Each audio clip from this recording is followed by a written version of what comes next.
这个耶利米快接近尾声了，是不是？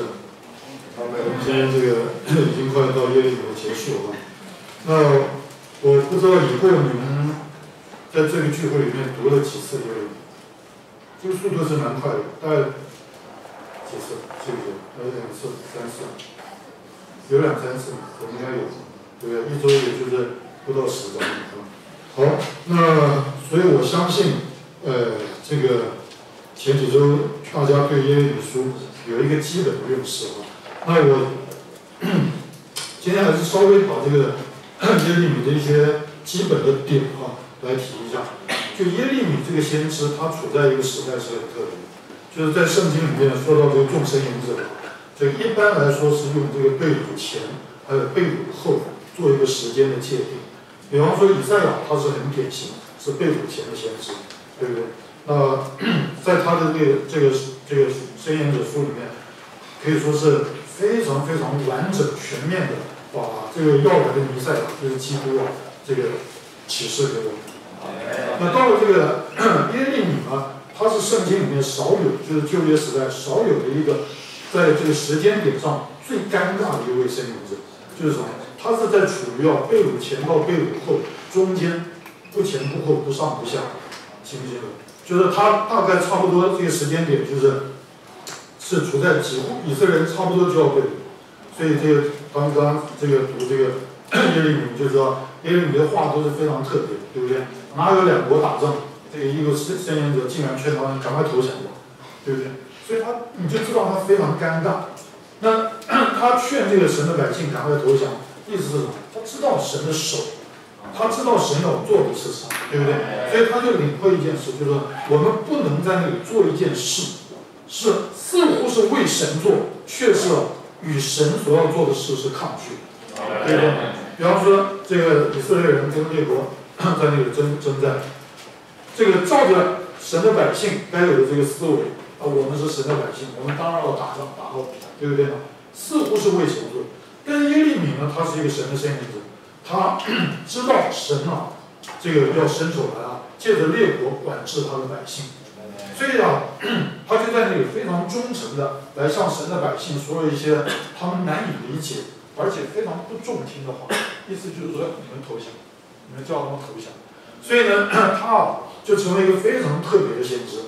你想，在他的感觉里面，你要知道这些在旧约里面会被兴起的这些申言者，他们都是绝对的爱国民族主义者，对不对呢？他怎么会乐意来看见自己的国家败亡呢？他怎么会乐意来看见自己的这个同民族的这个百姓被掳呢？不要说他们向神效忠就是他们那种爱国的情操热忱，都不会叫他们乐意来做这种事。但是这些申言者，他们能够被神所用，也是不简单这里，就是说他们那种对神的忠诚，那个忠诚，怎么讲？那一种的忠诚能够胜过他们个人所有对他们国家和民族的情感，这是不得了的一件事。好，那这个我这边稍微提一下，我也写一些东西我刚刚已经说过了，这个申言者通常是以被掳前、被掳后来做这个时间的分野。那耶利米是很特别他处在这个被掳的这个正在被掳，他是横跨这2个时代的中间的这样一个先知那他一面为圣城的这个毁灭哀动，然后呢，另一面又因为忠诚的来向神的百姓说话，就是劝他们投降，这是照着神的命令。所以呢，他就变成夹心饼干，清不清楚？夹在中间，一面来讲，他看自己国家这样的这个败亡，他非常痛苦，对不对？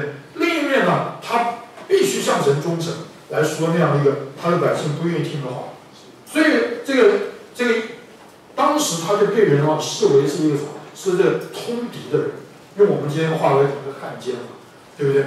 这个你看他这个真是里外不是人，完全像夹心饼干一样你就知道他处在那个状况之下，这个耶利米他这个做尽职是多为难的一件事。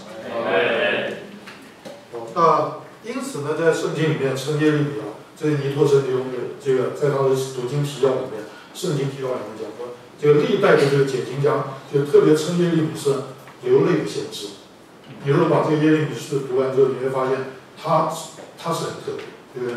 这个其他先知你很少看见了，或者是申言者，你很少看见他们的在他们的这个文字里面说到他们怎么流泪。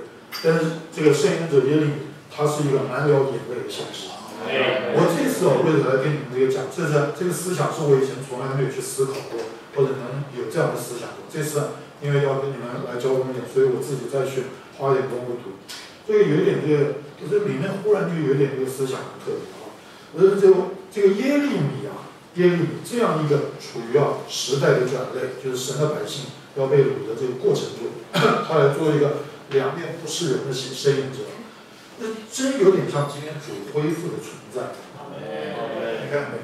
在这个今天一般这个神的儿女中间，就是这个团体中间，大部分他们就是热心的传福音对不对呢？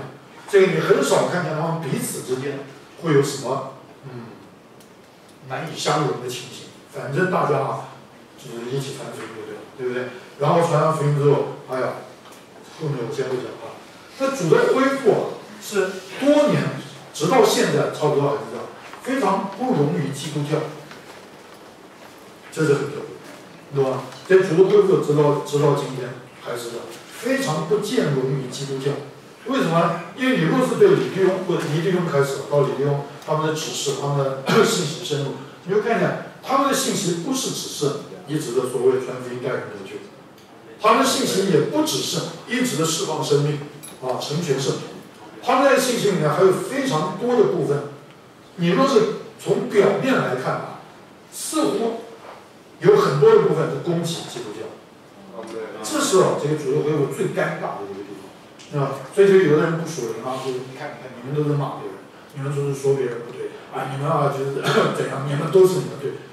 这你就知道，当我们以前在面对思考我们两位前面主所用的这个仆人这个。我们年轻的时候现在我也至少在你们面前我不算年轻，对不对？那我在主恢复里面，相对还有很多比我年长，我也蛮尴尬的，放在。当然我不是说我像他们这么伟大，我的意思就是说，我要讲什么给你们想？我讲什么？对，我也曾经年轻过。那个年轻的时候我自以为很懂得主仆人的负担，懂吗？这个年轻人都是血气方刚对不对？然后这个主的恢复，我们特别有一种的属灵基因懂吗？这个基因所以有这种基因人才会在主的恢复里，没有这种基因人就去基督教玩票去了就是这个基因讲好听的绝对。你们都没这个基因。我们可以解散，到会去玩票，对不对？这是绝对。但你要知道，绝对却不属灵他不是这么在一个属灵的深层的认知，他就会变成极端。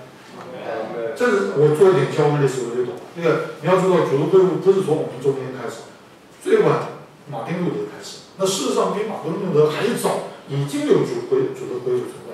像约翰福斯等这些人，对，都是主恢复的开始的先锋部队。那这些人你要知道，他们若不是有那种绝对的基因他们很难我是说属灵的东西很难这样被主来就使用，来带进这个神圣的恢复。但你也要知道，当他们这样被主兴起之后，长江后浪推前浪，对不对？这个等到马丁路德改教成功之后。我想后面再有兴起的人就是最明显一般人就是恢复受浸所以这个教会历史有一般人被人家称为叫做纯浸派，因为那个时候在欧洲基督教几乎都是国教，所以你只要是这个生在那个国家的，理所当然生下来第8天就受浸，管你信不信都是所谓的基督教徒，你看这是荒唐对不对？所以这个接着马丁路德之后，就一般人起来恢复受浸的真理。就是说，你看你在生下来不久，那个才几天受那个浸，照着圣经，他那个是没有意义的。圣经说信而受浸的必然得救，你信都没有信，你那个受浸就是纯形式仪式而已，对不对？为了这个，他们许多的人许多人甚至自己都已经是教会里的执事、神之类的，他们发现他们以前受浸有问题，再去重新受浸，他们就在正确相信的基础上受教。那因为这样都能掀起轩然大波，因为这样就跟整个国教的制度有一个非常强烈的冲撞，懂吗？好，你要知道这个冲撞怎么产生？这个冲撞就是借着一般有绝对基因的人，懂吗？就是长江后浪推前浪，对吧？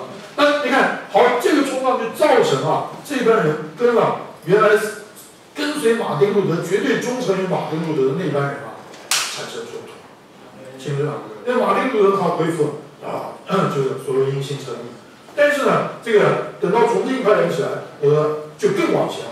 既然因信称义，在信的基础上，我们要有正确的受信。你都不能信这两个人都彼此能够强烈的这个对比。马丁路德到最后就回过头来跟天主教联手杀清教徒，你都很难相信，这是不可思议的一件事。那我的意思就是说，他们绝对不绝对？咱们说，比你绝对多了。但是我问你，他们极端不极端？他们也很极端，对不对嘛？好，所以我就说，我们年轻的时候，就我们听到前面那种你弟兄怎么这个，比方说这个教会的正统这个一定怎么一些信息说到对天主教、对基督教许多的，都是根据圣经那一种定罪审判我们这些年轻人这个热血伴随着这个绝对加上极端的基因就沸腾起来，每一个细胞都在那里。我们也不分青红皂白在那里噼啪这跟着一起来说的非常过瘾，一点爱都没有。我们满觉得自己就是主恢复的将来，但是今天的灾祸，你懂吗？我们天天这么胡乱讲的，那慢慢今天这个我们年纪有一点就知道，不是这个东西，懂吗？这个前面地方在那里这个他们是向着主的忠诚来他不是来定罪在基督教里的人，天主教里的人，这些人都是我们可爱的弟兄姊妹，他乃是定罪那一个这个偏离神圣中心的那个死的制度，甚至错误的那些制度的东西。那里面当他在说的时候，他里面是满了爱，是愿意这一般已经在这个错误的或者不正确与圣经不合的情形里神的儿女能够蒙拯救回来。我花这个时间讲的就是说，你想看耶利米在那个对以色列人讲说，哎呀，你们要投降巴比伦王一定会攻破城怎样。我问你，当他这样讲的时候，他里面是快乐的，他里面是幸灾乐祸吗？你们这些以色列百姓懂吗？耶利米书里面不知道多少次讲，耶和华说，我从早，咱们这是读有没有注意？从早就要起来，叫我的圣言者去对你们说话从早不知道多少次，对不对？神对他的百姓是迫切的心情，愿意他们回转，对吧？但是神的百姓抵挡，不止抵挡，而且讥笑，而且藐视，而且在那里逼迫这些对神忠信的圣言者，对吧？所以照着一个正常情形，耶利米到了最后知道神要放弃他的百姓，就是要管教惩罚他们。这个他们这个耶路撒冷城一定会攻破，他们一定会被掳。这个当耶利米知道这件事的时候，他再来说这些话的时候，你认为他的心情是怎么样？因为他也被他自己的百姓一直的攻击甚至还下到牢里去，对不对？照着人天然的反应，到最后他的感觉是我被平反，耶和华替我伸冤，对不对？你看我一直忠心的说话，你们抵挡，你们不接受，现在去死吧！我告诉你们不要在这里笑，不要在这里笑。我们当然不会这样。我跟你讲，你跟一个人不要说弟兄姊妹，你就是传福音，传了10次之后，他又躲又放鸽子又这些什么，到了第10次，你超的感觉也就是去死吧。然后再听见，他被退学了，感谢赞美主。耶和华终于为我伸冤，安拉，他们都不说阿门，至少你要说阿门，配合一下。我们对一个人是什么？当然，主怜悯我们满了神的爱，对不对？我们就会从这里面蒙拯救好，那我讲这个意思，也就是说，我先分享点，这次我读耶利米我里面突然有这样一个感觉，我觉得主的恢复处在这边，还真像这个申言者耶利米的处境，懂不懂？就一面来讲，感谢主，主给我们祝福丰富，我们享受这个美地所表征的包罗万有的基督。我们再看一看整个神的百姓，他们那个被掳的情形，实在是被掳。等一下我就要告诉你，这个我们后面从今天开始读的那个，这今天只读了三个手题，埃及，还有什么非利士，还有摩押，后面还6个，总共9大手题。弟兄姊妹，这个所有这些手题都是在神的主宰底下来攻击神的百姓，叫他们受管教。叫他们受管教，使他们能够向主回转，对不对？好，那这个管教我先这么说一下就是这个被掳的意义到底是什么呢？第一个就是神要收回这个以色列百姓对美地的享受和拥有权，这是很严肃的一件事，懂吗？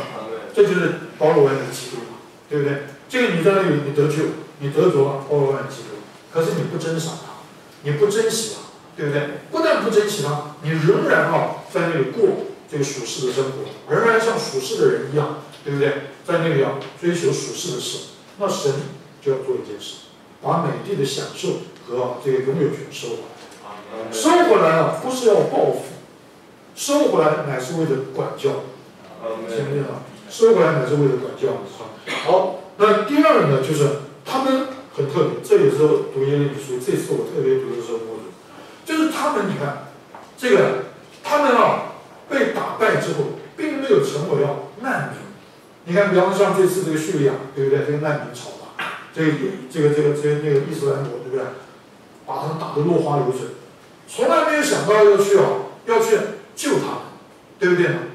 他们就变成难民，到处四散。但是很特别，这个巴比伦帝国。把以色列人打跑之后，把他们成千上万的掳走。你看有没有这种奇怪的敌对国我把你打败之后，我把你掳走，我还负责要养你。你知道他们没有成为难民，他们成为俘虏。我也掳这么一堆百姓，几百万的以色列人的百姓，对巴比伦帝国是有负担的。有什么祝福问你有什么祝福怎么会是一个祝福呢？你们到底听得懂经文吗？为什么讲？就是因为最近的国际局势这个状况，我才会思考到这件事。以前读的也是觉得从来没有去想，对不对？这个，比如说我掳你的军队，那是另一种情形。那事实上古代也不会这么做，因为古代也没有国际公约。俘虏是很痛苦，我俘虏你，我还要养你嘛。古代哪有什么俘虏，就把你杀光光就是了，对不对？但是很特别一件事。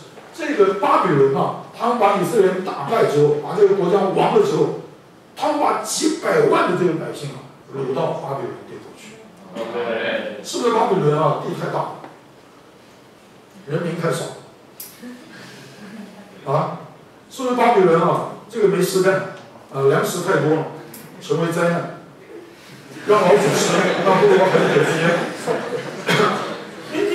你去想过这些问题？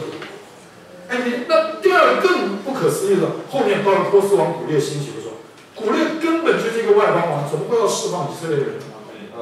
然后说耶和华你们的神，他也承认是神去见他的这都是不可思议的事，完全背乎历史，背乎常情。你为什么没有反应，没有表情？我看我把人坐在第一个还说你到底有没有真的听我讲？真的很奇怪吗？我已经忍无可忍了。你不觉得很奇怪吗？第一个巴比伦王做的事就很古怪了。古怪不古怪？对不对呢？把这个国家古怪什么？你知道吗？把这个国家打败之后，然后负责养他们的百姓，这不是很古怪吗？要不然就是不要把这个国打了，懂不懂？去统治这个国嘛。我不要去打这个以色列国嘛，我去统治他，我占领。巴比伦王也没有一次要占领以色列地他并没有去占领，他把这个城整个烧了，这个电城都烧了，把这些人全部掳走。他到底有没有大？这么一个当时统治世界的这个君王，你看他做的事是不是很不合理？赶快说，是不是？说是，对不对？你看看是不是很不合理？是你们有没有想过这个问题？对不对？那慢慢我们将来再读到古列王、波斯王古列，那更是都是不合理的，对不对呢？又把以色列人哇，然后波斯王古列怎么这么敬畏主的话？主说要被掳70年满，然后他是70年他就放以色列人，而且还祝福他们，还提供物资资源呢。你们需要什么尽管开，我都提供给你。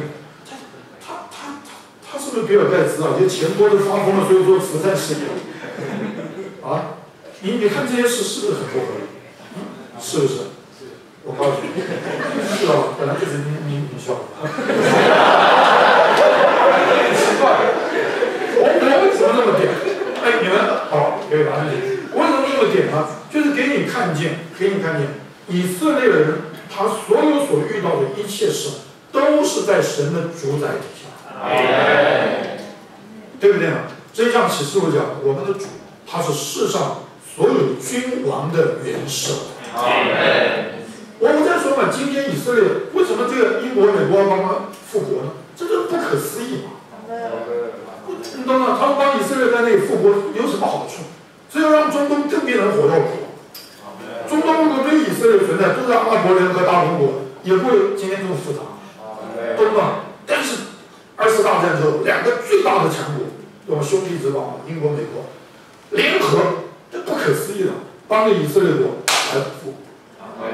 现在你懂吗？这是完全不合逻辑、不可思议的事。好，那现在我再回来。那我们既然在这件事上有主的主宰，懂吗？就是他们没有成为流离失所的难民，他们呢也没有因着巴比伦帝国来打败他们，巴比伦就来占领这块地，也没有没有占领对不对呢？只是派了一个像巡抚一样去管，好像他们对这个地没兴趣。为什么？那我们就要来看看，那在主的主宰里来做这样一件事，我们感谢主啊！就像那个诗歌，他有美意不必测。这我跟你讲，那个诗歌的意思也不是你想这么简单，懂吗？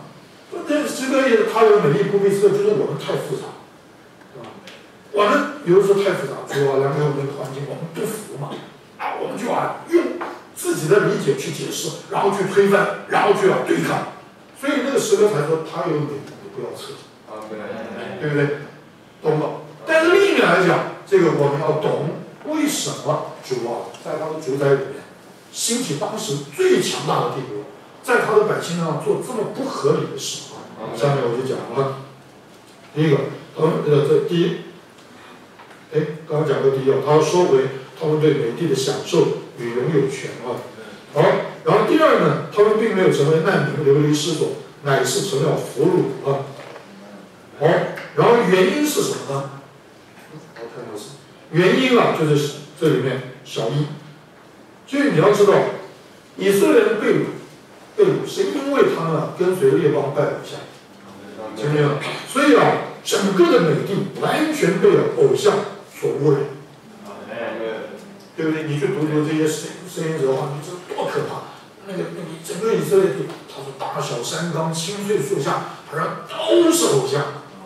然后到了城市里面，到了街道上，他说他们的偶像比城市还多，他们的偶像满街道。就台湾你看都是这样，你看这个庙都是盖到大小山冈上。那政府为什么他盖的是这个违章建筑，政府都准，真奇怪。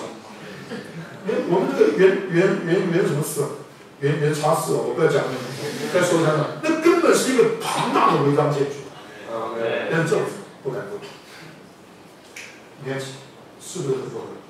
大小山冈青翠树，还有呢，你看我们这个街头巷尾，全世界都一样，我到了这个南洋上，比方印尼，包括什么，甚至我跟你讲最妙，我到墨西哥，有一年我到墨西哥，连天主教也一样。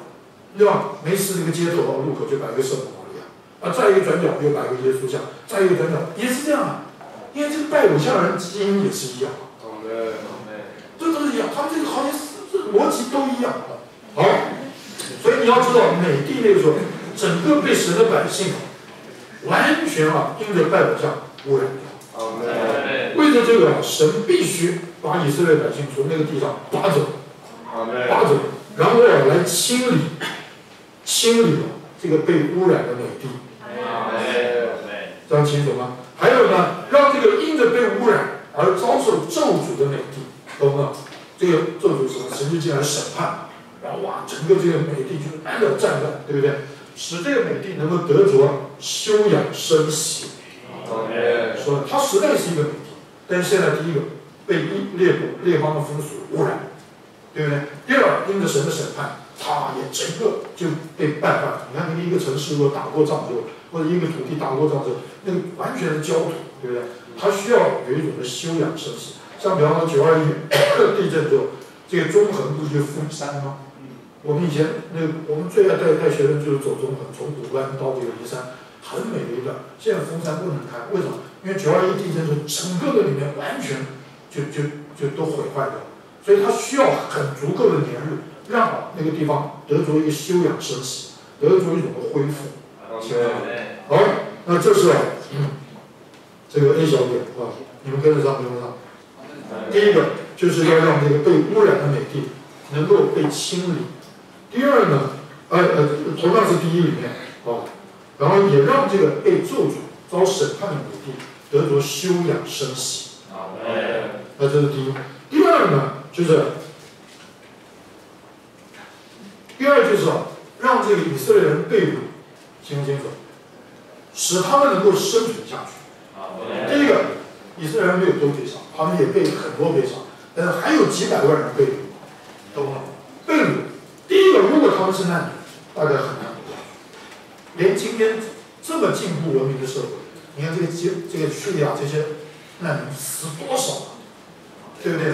就在国际公海上面，那个船就翻了，或者什么，就路途中死多少，对不对？这个神特别在那里让他们被掳，而不是成为难民。为着什么？为着就是借着列邦，强大的列邦养活他们，把他们养下去。养下去干什么？使他们有一天能够回到美地。回到美地，第一个，他们恢复对美地的享受；第二呢，你要知道，基督还是这一班人借着他们的后裔生下来。若是以色列那个时候就亡国灭种，基督就没有办法生下来。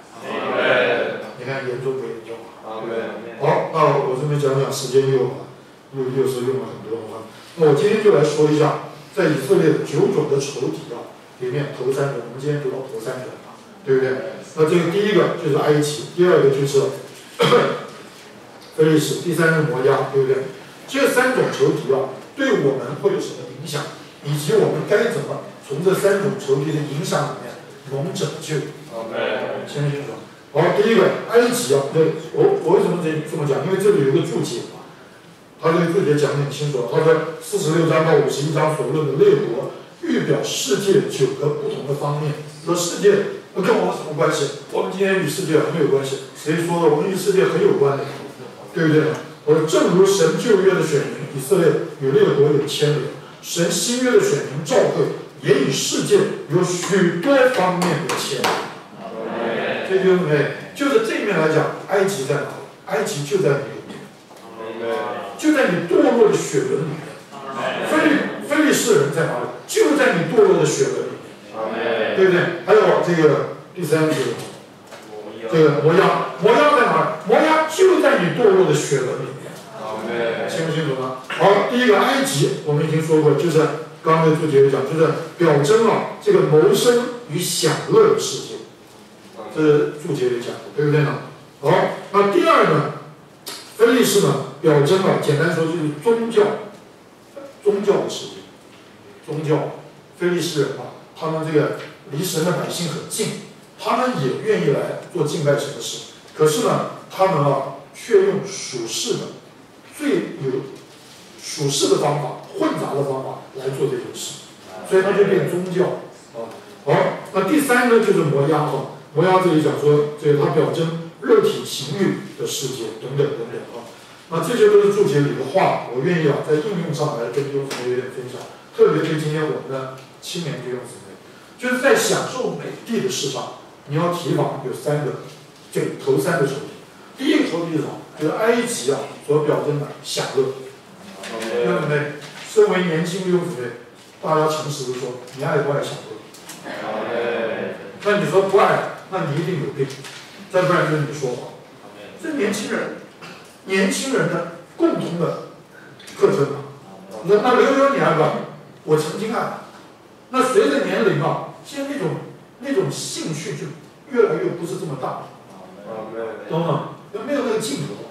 比方说，我年轻了带这个学生，对不对？冲到合欢山，哇，然后去疯狂的玩雪，哇，然后打雪仗，然后过来看，那劲头足的人，我比那些年轻学生还足了。溯溪我都干，溯溪啊，懂吗？带着一批人疯狂的哇，这个溪啊，哇溪，穿起溪，哇就往上跳。但我告诉你，我这个还算是非常干净的享乐。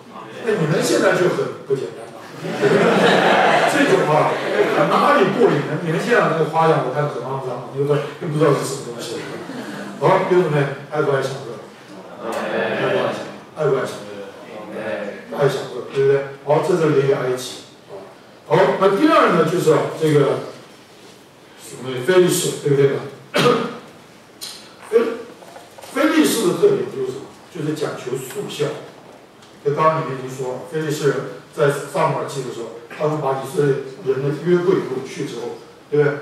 这个掳去之后呢，后来才发现遭了大难，因为今天细节不在这里讲，都是把这个约柜搞到这个庙里去了嘛。结果庙里的神像都滚下来打断了，他们吓坏了，才知道不得了，这约柜不能侵犯，约柜就是表征活的基督，所以他们吓坏了，就要把约柜送回去。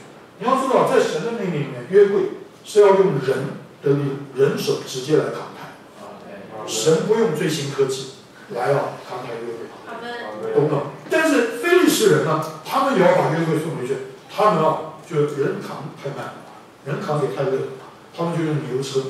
行了，这个牛车多快，对不对？4个轮子。那个时候还没发明引擎呢。如果有引擎，如果有飞机，完了如果有飞机，那早就一个直升机咚咚咚咚就运过去了。弟兄姊妹，你要知道，是因为他们是外邦人，所以神也就容忍。哪里知道这个约柜这个方法运回去之后，以色列人跟着学坏，对吧？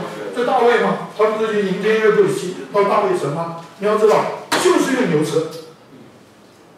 圣经里从来没有这回事，就是神许可神的百姓祭司用车辆、用牛车来用，都是要用祭司来扛。听不听到？好，所以呢，当那个牛车在这个大卫在那里很兴奋迎接这个约柜要回来的时候，哗，这个忽然之间有起尸体，懂吗？那个约柜就要感觉就要倒下，乌撒不就伸手去摸吗？当场倒地在那，就跟那个大鬼庙的神像一样。你把约柜放在外邦神庙里面，对约柜是一个侮辱。我告诉你，你觉得你要去扶助这个约柜，你要来抢救约柜，懂不懂？你在这个因为用这个外邦人方法，然后出了问题，你赶快抢救，照样对神是一个侮辱。因为当约柜在大鬼庙里的时候，没有一个人去伸手保护他，是他自己保护自己。第一天，非利士人还以为是地震，所以神像倒下来。对不对？他不信邪，把神像再扶回去。第二天倒得更严重，不止倒下头很少，手全部截断。我问你，是谁进去救这个约柜的？是以色列人派了一个特遣部队进去救？没有，根本不需要。如果约柜是活的，是真的，是活的基督的代表，他不需要人来救。阿门，阿门。所以当以色列人也跟着学坏，用这个牛车来运这个约柜，就出问题了。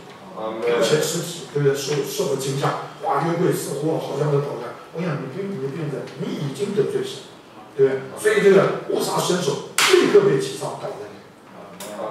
你有没有发现这里有2幅图画异曲同工？前面是一个大文教的神像，后面是一个活人乌撒，像场完全一样，对不对嘛？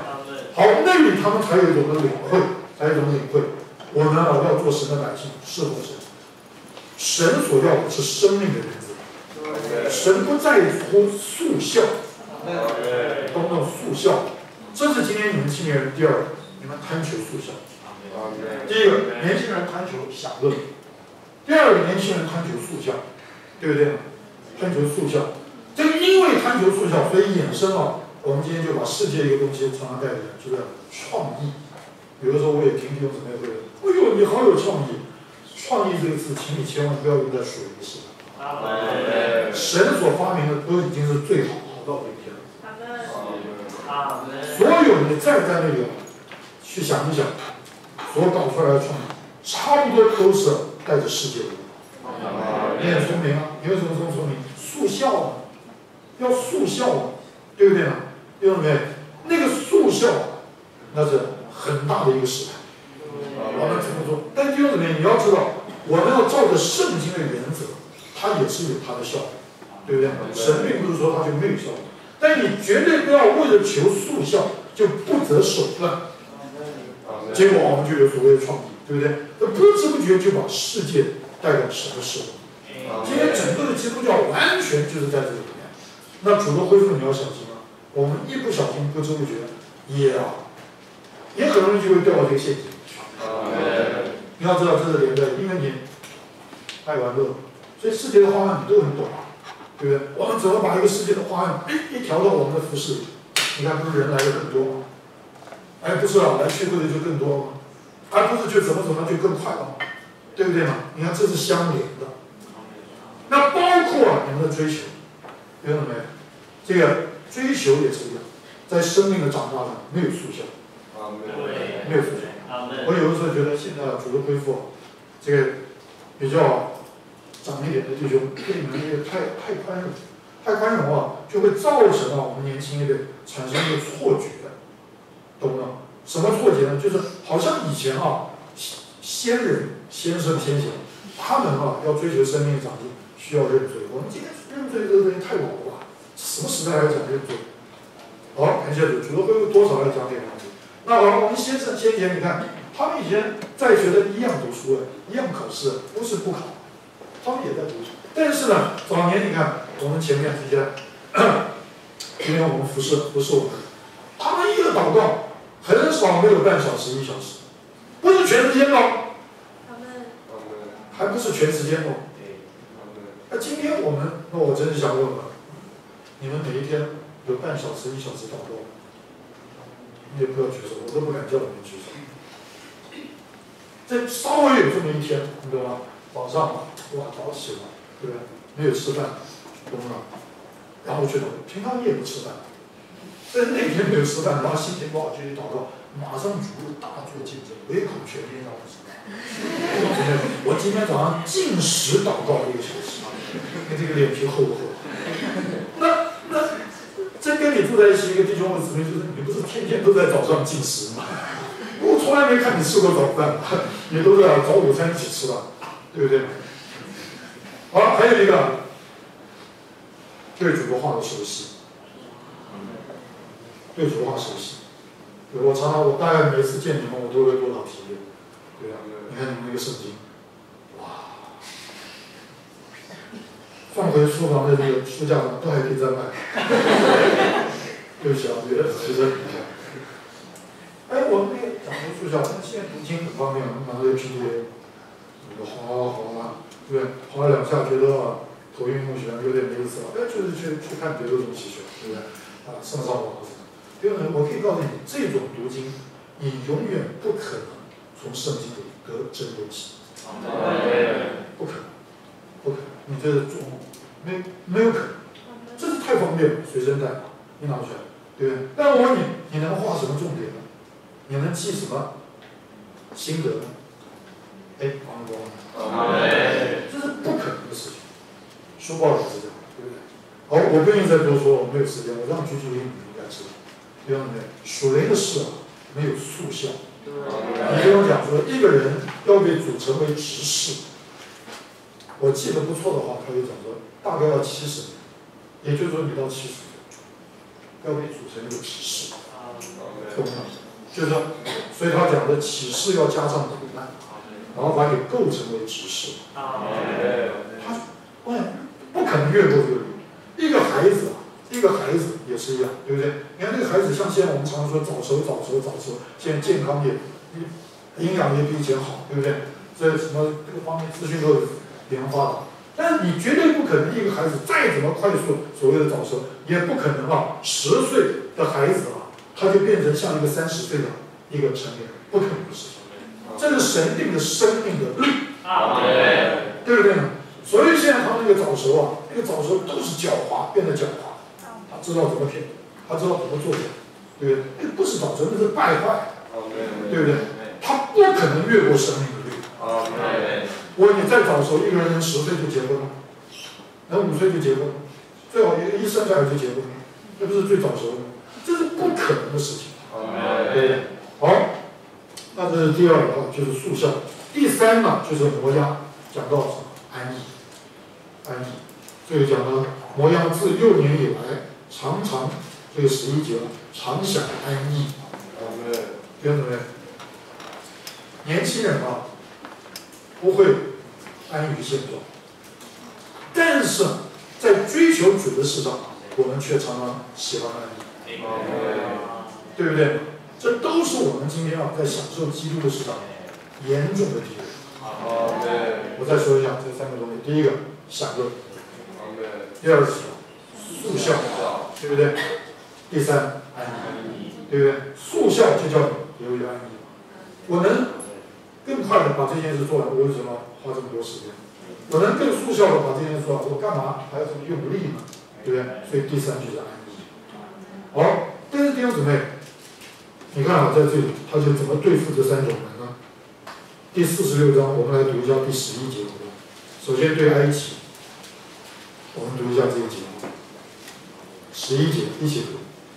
埃及的处女啊，可以上基列取乳香去。你虽多服良药，总是徒然，不得治好。这句话什么意思呢？这个乳香就是指的复活，表征复活，它是一种药，懂不懂？这里讲到埃及的处女处女应该是一个最纯真、最干净、最清新的。说到我们在神面前的所事，但是这里就是说埃及的处女，也就是说弟兄们，我们今天是活在非常被世界熏染的环境。懂吗？所以这个在神眼中一看，有的时候我怎么觉得，我们就看我们就像一个埃及的处女，就是一面来讲，你应该是很单纯、很清新，但是另一面来讲，在神看你是非常怎么讲，非常，我就不知道用什么词了你处女还有另外一个就是说，她非常呆，她非常什么不经世事一个不成熟的少女，所以也非常好奇，懂吗？非常好奇，这个世界也有什么人烫了一个什么新的发型，他非常好奇，他很容易一下就被一个东西吸引。姊妹们，阿门吧，对不对？好，所以因着这样，我们在主的眼中就可以看为叫埃及的处女。你看这个话不好听它不是一个正面的词。好，这个埃及的处女。这个你可以上基列去取乳香，基列是一个产各种香料的地方去取乳香就是复活，对不对？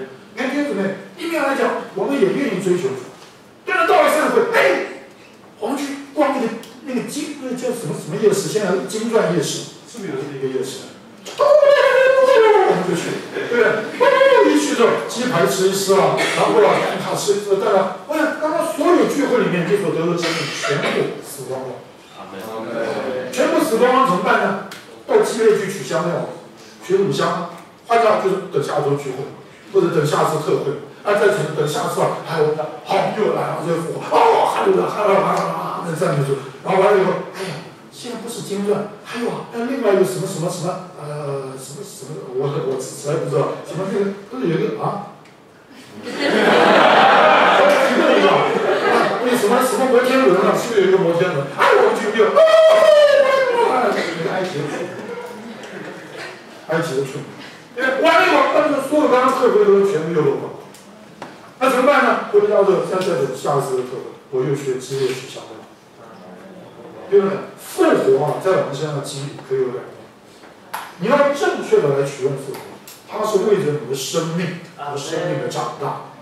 但如果你不在一个正确的生活里面来期待复活做神奇的事，那就是基督教里面那个灵恩运动，懂吗？我可以生活完全放荡，生活完全不受约束，就是享乐，跟别人玩在一堆，玩的又死又枯干又下沉又虐生命，反正没关系，每年2次特会，我们就到中国香港中心他们讲的叫5星级监狱关在里面3天，疯狂我们就复活了。弟兄们，你注意一下，如果你经历复活这样复活，下面就说你虽多服良药，乳香是一个非常好的药，叫你精力复活，却是突然不得治好。你看这个话严肃不严肃？可怕不可怕？对不对？有的人课会都来，训练也都来，越来越觉得他越来。但你要看这个人奇怪，他的生命总没有什么长进，为什么？他错误的来取用神复活生命的功能。你尽管取用，你虽多服良药，复活本来是一个非常好的药，这个良药，你再怎么服没有用，总不得治好，对不对？因为完了之后，你的生活又随便，你的生活一点都不受约束，对不对？你的生活一点都不愿意活在主面前，你的用就一直重复的活在一个非常病态的基督徒的生活。你们有没有在听啊？能领会吗？好，那然后呢，再来就是非利士哈，我们来读47章第4节。47章第4节。因为日子将到，我念一切非利士人，解除对我几个一切圣女的帮助者，原来耶和华必毁灭非利士人，就是加给迫害他圣女的人。我告诉你，这边非利士我们刚刚讲就是宗教的世界。你看啊，等到说到宗教世界的时候，那神对付起来比世界的享乐还厉害。懂吗？你在世界的享乐里，